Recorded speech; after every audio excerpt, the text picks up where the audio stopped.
Let's head to basketball. Oh no, let's talk about let's go to Miami. It's in his division, so it's something that he also has knowledge about as well. So the Miami Dolphins Monday night have an opportunity to go 10-3 and have the number one seed in the AFC. But and they were up about 13 points with about 4 minutes left in the game, and they lose to the Tennessee Titans. What is going on in Miami? Tua seemed like he could be an MVP candidate early in the season. Then they can't beat a winning team. Lost to the Bills, lost to the Eagles. Now they just lost to the Titans. Lost to the Chiefs?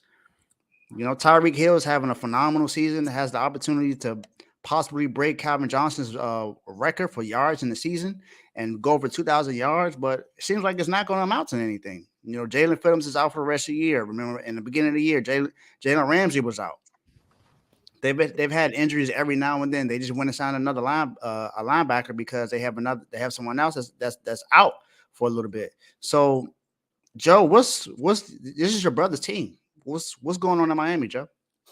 Now that game yesterday was more. Not yesterday, Monday was an offensive and defensive collapse. All right. They were up by 2 touchdowns and they allowed another touchdown. After they were up 2 touchdowns, they allowed a touchdown by the Titans, and all they had to do was get one first down. That's it. Get a first down. They didn't get the first down. Tennessee came out and scored again. Well, almost 2 minutes left. I mean, and all you need is a field goal to win this game because they're only up by one. And then they couldn't convert on fourth down, fourth and short too. It was like 4th and 1, I believe, or 4th and 2. But if I'm the Dolphins, I'm not gonna panic on the result of that. What happened? They issued that game. They couldn't score in the red zone. They were moving the ball. They just couldn't score in the red zone. But this my concern with Miami. They have a bunch of injuries on the offensive line. I mean, it's ridiculous. They just lost a center for the year. They got 2 players on the offensive line on IR, and they got 4 others that are banged up. And y'all know when you don't have an offensive line that's tough on your quarterback, especially if your name is Tua. We all know Tua's history with his head history. They are not trying to do a lot.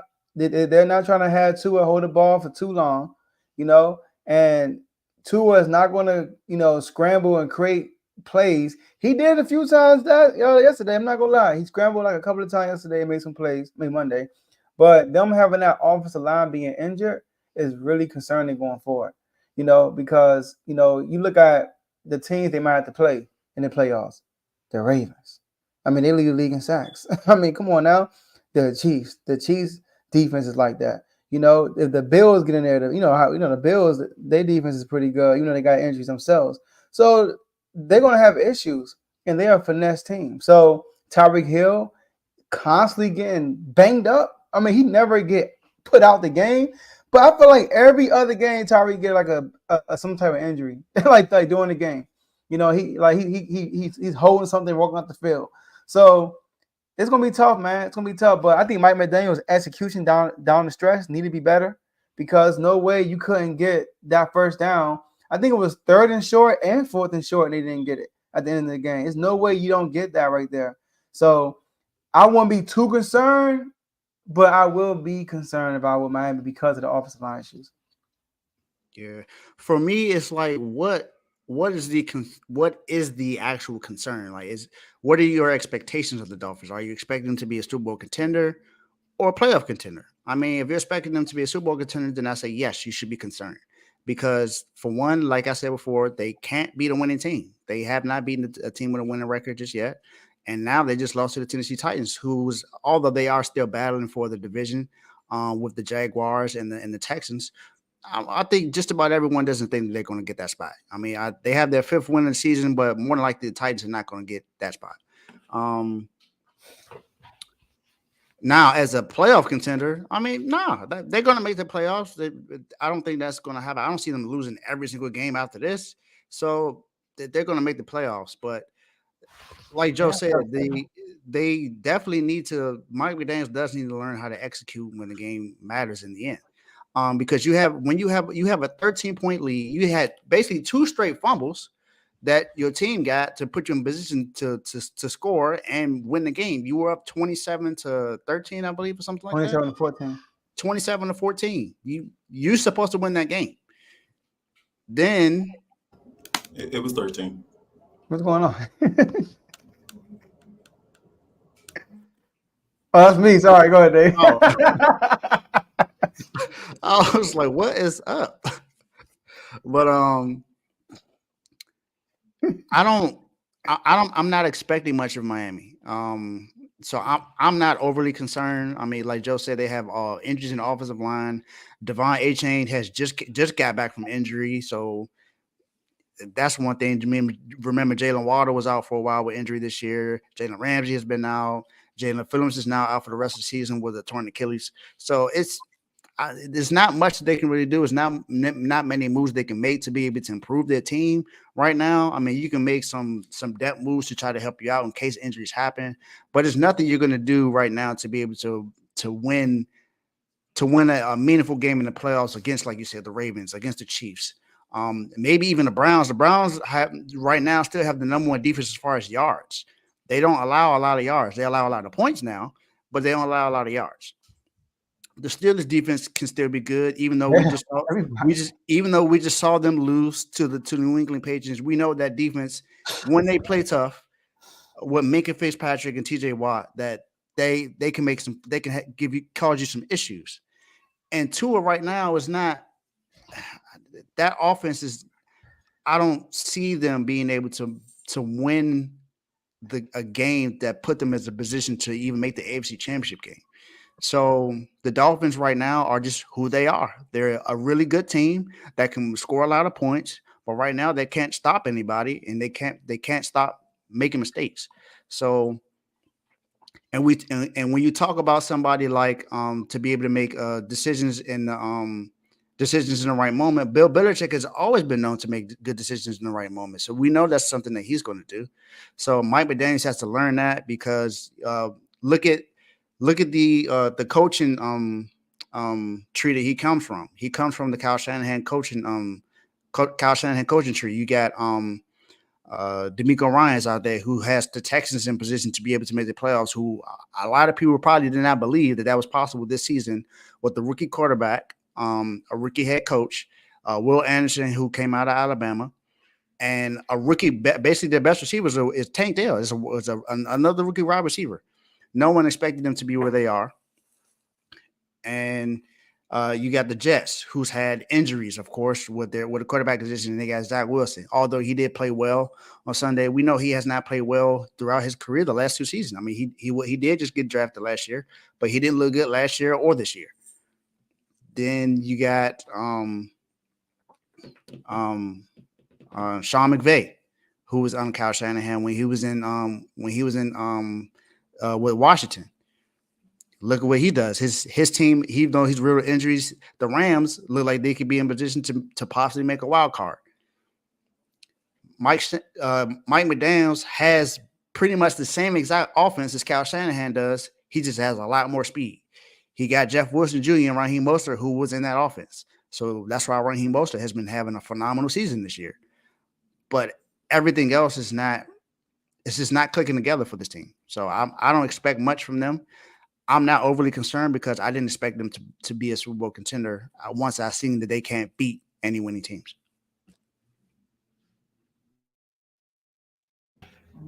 They're a pig with lipstick on. That's what they are. They look good, right? Because they got the lipstick on, but they're not, right? I expect a lot more out of them. Right. But the one thing is that once you realize, so they, as Tua goes, I'm sorry, not Tua, as help me out, Tyreek Hill. Yeah, as Hill goes, as they go, right?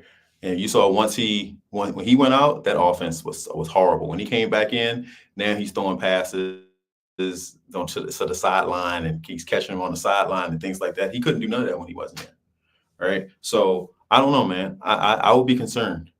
They'll make the playoffs, but they'll be out in the first round. I mean, it's that simple. Like, because you know what they are? See this tissue? They soft as this tissue. That's what they are. They're soft as this tissue. Right? And I don't know, man. They're too much of finesse for me, man. Like when it comes time to grind it out, and I'm telling you right now, if Tennessee doesn't make all the mistakes they were making, they blow Miami out. Miami made mistakes too. Look, Let's not forget. no, they did. But look at the mistakes that Tennessee made. Tennessee made some really bad mistakes. They fixed it in the last 5 minutes of the game, but they made some really bad mistakes. But they were causing. So if you look at the game, Tennessee were their worst enemy, and when it was going on, the mistakes they were making were their own mistakes. The Dolphins' mistakes were because of what Tennessee was doing to them. Tua fumbled, they fumbled the snap on the goal line. Yeah, but that's because of the offensive line issues that you were yeah, but that nothing to do with Tennessee. Yeah. Not granted. Well, Levis, they do a pick six the next play. Yeah, I know, right? so like I'm saying, like it wasn't a great showing for me when I watched them. As a matter of fact, I was surprised, Joe. I'm gonna be honest with you, man, Joe. I turned the game off. Because I was like, this game is over. Me too. I did the same thing. I said, this game is over. And then when I turned on sports, and I was like, what? Yeah. How? I was like, how? I was like, how? But that just shows you that one, they can't close out games, right? They can't close out games. That's real.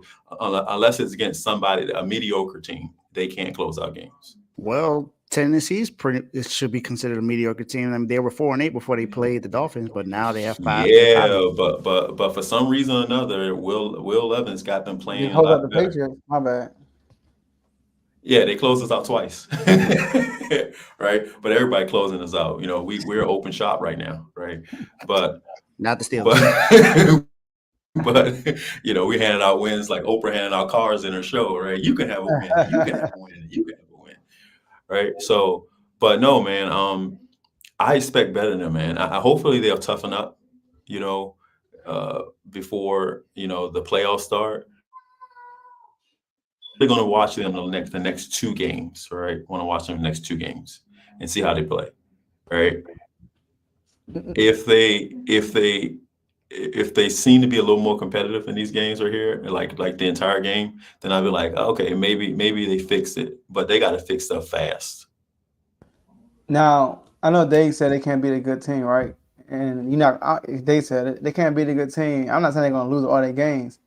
They got to play the Jets. They got to play the Cowboys. They got to play the Ravens. They got to play the Bills. So they got a tough schedule. But I do want to correct one thing. I got a rebuttal for what you said, Dave. You said they can't stop nobody. Now, they've been hurt at the cornerback position all year. And then when Ramsey came back versus the Patriots, they've been good on defense. They've been good. I remember against the Chiefs, they only allowed 14 points. Chiefs, they scored 21 against Tyreek Hill, right? But they allowed 0 points in that second half against the Chiefs, you know? But I do agree with Tony said.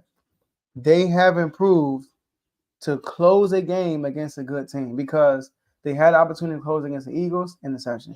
They had the opportunity to close against the Chiefs, interception. You know, and Titans had a good team, but they're a well-coached team. Like Mike Vrabel gonna have them dudes fighting. So they had 2 opportunities to close that game, and they didn't close that game. So same thing. Now the Jets, they are a bad team, but their defense is stout. Yep. That's right. So this is a division game in New York. No, it's not. It's in Miami. In Miami, I'm looking at the schedule. I still can't believe they dropped 70 on the Broncos. That's wild. But they got a gauntlet too, you know. And even though Tua, he probably still got a chance to win MVP because he got to play the Ravens still. He got to play Dak still. You trying to tell me if you don't cook Dak and cook Lamar and Lamar and Dak stop falling, Dak got his gauntlet going on too. That's But true. Brock Sir, Purdy, that Brock Purdy won this winning. That's all it is. that is a 2-horse race right now, buddy. It's a No, 2-horse race. if Dak lose to Miami and Tua outplays them, and Dak lose to the Bills, and Tua also outplays Lamar, or vice versa, Lamar outplays Tua, they got opportunity to pass Dak because Dak got to go through a gauntlet. It ain't sweet with Dak. Yeah, but Brock Purdy is still there, buddy. Brock Purdy right now is number one right now. He's number one right now. Yes. Right. So I don't know why people think that Dak is there. Brock Purdy is number one right now. I don't know. Hey, man, when you beat somebody, you beat somebody head to head like that, and you beat them the way they beat them, he's number one. Right. Yeah, it's a star in the helmet. He's like this in there right now. I'm number one. Yeah, but he definitely is, bro. They gonna give that credit to the defense. They're not gonna give that credit to Brock Purdy. Yeah. You still got to put up points, and he put up points. It's not what I said. This is what me and Joe had went through. So I'm glad we all agree. That's good. Then. Now, commercial break. Yes, sir. I got you on that. So we'll be back after this commercial break. We got to talk about the Celtics, and then we got to talk about Draymond. Big question about Teddy. Yep. So let's see what's going on.